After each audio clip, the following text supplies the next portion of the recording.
Kathy, we're doing story time with Comics Online. Obviously, we're celebrating the Land of the Lost anniversary, but we're also celebrating Comics Online's anniversary. So we're trying to hear stories about how you entered the industry, what drew you to acting. I'd just love to start there. How did you find yourself working in the world of entertainment? We were living on the East Coast, and people used to say to my mom all the time, you need to get that kid in show business. Well, my mom was from Australia, and she didn't really have an understanding of all of this. She just thought that if we ever lived in Hollywood, maybe that could be a possibility, and that they probably were looking for another Shirley Temple. So she used to curl my hair, party dresses, patent leather shoes, and send me on auditions. And I wasn't getting anything because they were looking for the kid next door. Until one day, I went on a commercial for Shakey's Pizza, and they were looking for Goldilocks. And I swear the casting directors must have dropped dead when I walked through the door, because I was exactly, for that particular part, what they were looking for.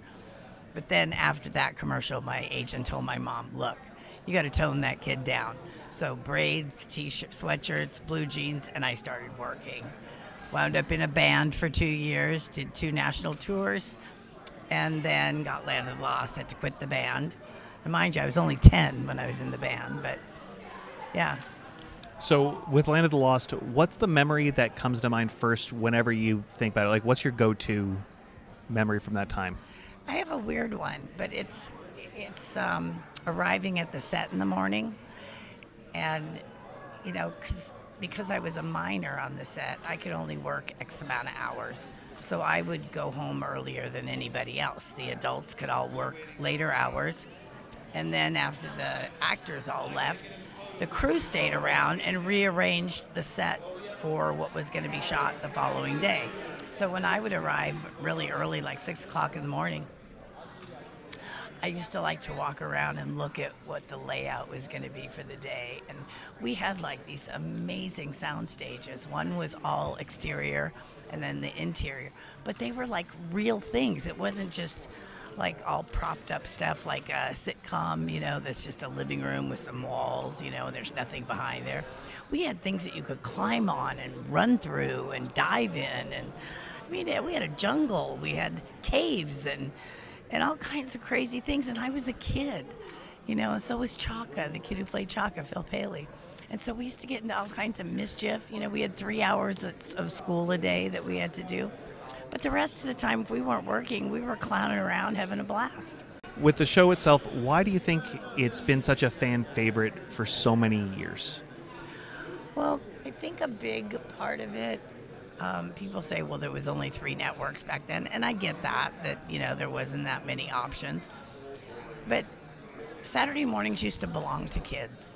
And it was when we appreciated things and really, like, were grateful for stuff. And so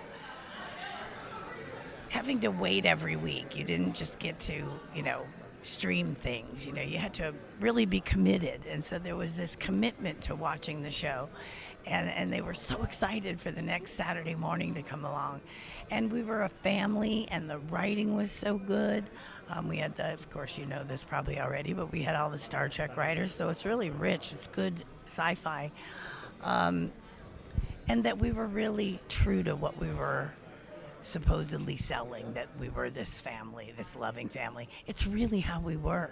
In reality, we were really like that. And as you can see, you've seen us at many shows.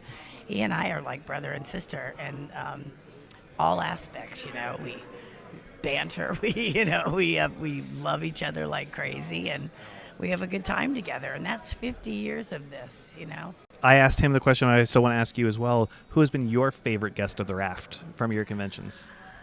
I've liked a lot of them. One that it makes me laugh is Mary Ann from Gilligan's Island. This was later on in her life.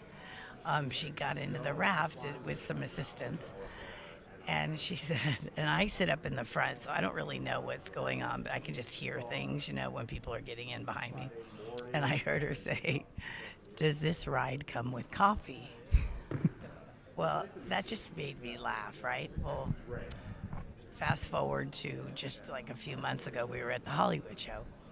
And we had another actress that was in a dress and high heels, and she was drinking a cup of coffee, and she goes, "Oh, I can't get in the raft. I would pop it with these high heels. Plus I have this cup of coffee." And I said, "Oh no, you have to get in the raft." So we got her into the raft. Hold on 1 second. Wesley.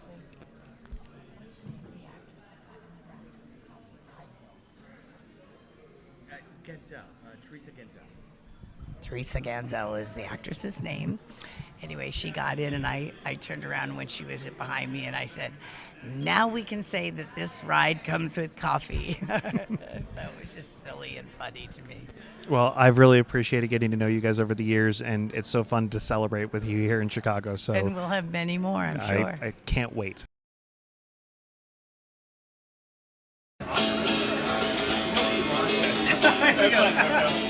Marshall, Will, and Holly on a routine expedition.